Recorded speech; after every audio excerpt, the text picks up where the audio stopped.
I would like to send a message to all Bengaluru politicians, MLAs, MPs, you name it, because we are all sick and tired of what is happening.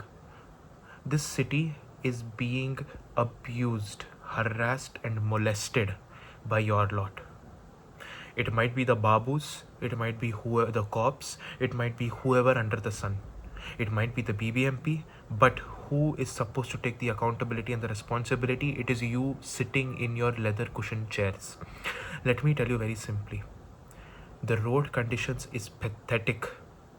Sidramaya, DK Shivkumar, Basavaraj Bommai, Yediyurappa, Kumar Swami, Devegowda, all of you like lot, promised a simple word to Bengaluru in the 1990s and continued it till 2019-2020 to deceive all of us by promising the simple fact that Bengaluru is going to follow the Singaporean model of growth. Let me just highlight a super simple fallacy in your argument, you lovely ministers. None of you are Lee Kuan Yew. None of you. You all know how to make fake promises, promise fake models of growth, but do nothing. Bangalore is growing, as I repeat a million times across all my videos, Bangalore is growing in spite of you. Despite you guys. It is not growing because of you guys. Every inauguration that you make, every freebie that you sell is made on mine and a million other Bangaloreans' taxpayers' money, which is not being invested in the development. You can choose to invest in Karnataka's future, but you will not. You will choose to invest in Karnataka's future until the next general election. That is all that it works. The BBMP roads, anything near Raj Bhavan is spick and span. Why? Of course, because Tarwachand Gehlot and every other governor needs to have a clean road to travel only 1 kilometer. But the poor Rapido guy who travels 22 kilometers from Hebbal just to deliver a damn parcel, a porter parcel to someone in Marathalli, is suffering because of your pathetic behavior. It is just insulting that people follow such politicians who make promises. I have a very, very simple argument. Why are you not delivering on your promises? Why are the roads in Bengaluru still shit? Why is the drainage still shit?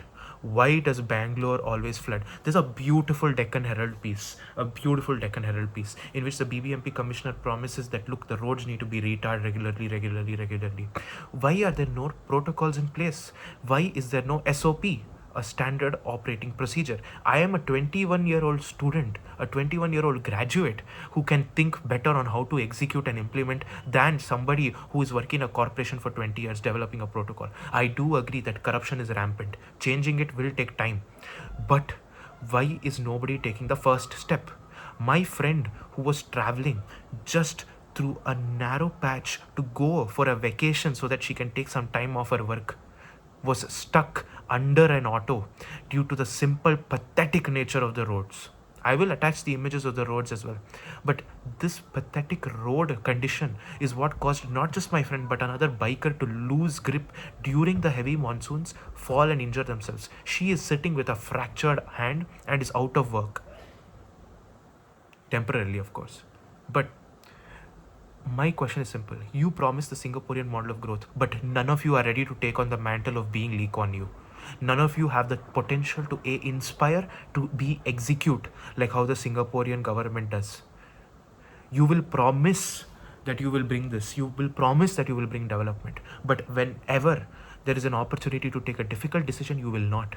If there is a difficult decision to postpone the celebration of RCB's victory parade by just one day, you will buckle under the pressure of not only KSCA but KSCA's wallets. And I know I am throwing accusations. I know it is with no proof, with no credibility. But this is purely the consequence of the image that you have created for me. As a child who has been living in Karnataka for almost now at least 15 years, I am seeing the state go to dogs. Look at the SSLC passing rates. The passing rates are being abysmal, not just in girls but in also guys.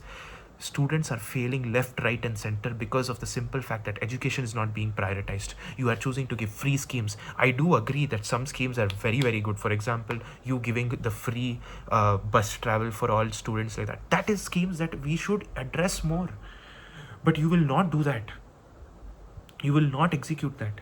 Why? I do not understand. Just get your fucking act in order. I'm not even asking you to get the hell out of office anymore. I have given up that hope. Given up a hope of thinking someone who will be equally powerful would come. I thought Tejasvi Surya would do that, but nah, fam. Of course. It would only be until he got his MP seat registered, and after that, he's just disappearing. I love what he's doing with the walk on the uh, for the yellow metro line. That is excellent. That is a great step. Tejasvi, 100% support you on that. Though I have a little bit of other issues with how you treated Bengaluru South constituency primarily during your first term, but this is a step in the right direction. Bengaluru has the opportunity to not just rival but outpace Singapore. But why is it not? Because these pathetic politicians do not know where to prioritize their wallets. They would rather choose to take money out from your wallets into theirs rather than taking out of your wallets and putting it into the roads. The Babus being corrupt, all of that is a simple fact that the institution, the politicians who are the face of the state itself are corrupt. BBMP, get your act in order. Get your damn act in order. You're a bloated organization that clearly does not know what it's doing. You do not know how to fix roads. It's just depressing, man. I know that I'm speaking out of pure anger because of what my friend went through, but it is just absolutely depressing that every day morning, by the time I have to reach office, I am sitting tired and exhausted by just the commute. The responsibility should not be on the companies to give a work from home because of the Bengaluru road conditions. The responsibility needs to be on the bloody state to ensure that its people are happy. That is rule number 1 of governance, and that is not being maintained. Karnataka, get your act in shape. Maharashtra has gone ahead of you. Gujarat has gone ahead of you. Tamil Nadu is piping to go ahead of you. Telangana with Chandrababu Naidu is definitely going to go ahead of you. This state that gave birth to the Vijayanagara Empire is now crumbling because of people who are not even 5% of what the Vijayanagara Empire was. If we have one Krishna Devaraya, that is more than enough to undo the damage that these 100 years of cowards have been doing.